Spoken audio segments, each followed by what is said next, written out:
नमस्ते दीदी भाई, देखिए हमारे यूट्यूब चैनल पर जा रहा है ये कुंभ का नहान का गीत। बहू बोल रही है सास जी से, मैं जाऊंगा तो जरूर जाऊंगा नहाने। मेरे मन में लालसा है कुंभ के नहाने की।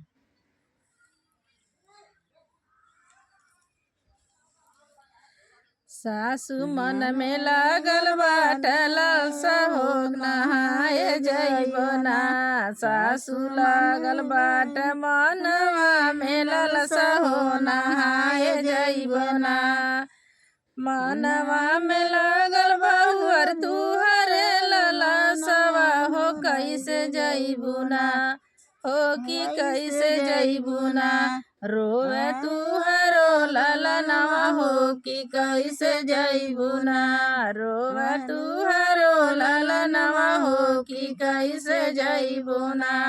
गोदी के ललनवा सासू गोदिया में लेबो हो नहनवा जइबो ना।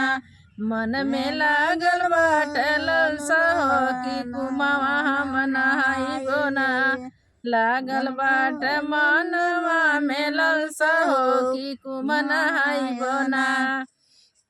गोदी के ललनवा सासू ले हम जाइबो हो गंगा जमुनावा के नी। आशीर्वाद से नहाइबो हो नहानवा हम ना। गंगा जमुना के आशीर्वाद से नहाइबो हम नहानवा हो ना। गोदी के ललनवा बहुअर लगी है हो रोवे तू कैसे जइबू ना। हो तू कैसे जइबू ना। ऐसो कुमवा के नहनवा हो कि कैसे जइबू ना। ऐसो कुमवा के नहनवा हो कि कैसे जइबू ना। देश या दुनिया के सासू आवेला हो लोगवा नहनवा में ना। देखी देखा सब नहाई है हो नहानवा में ना। देखी देख सब नहाई है हो नहानवा में ना।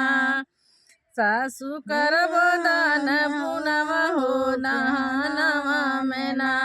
सासू करबो दान पुनवा हो नहानवा में ना। बहुअर रोइया तुहरो ललनवा हो नहानवा में ना।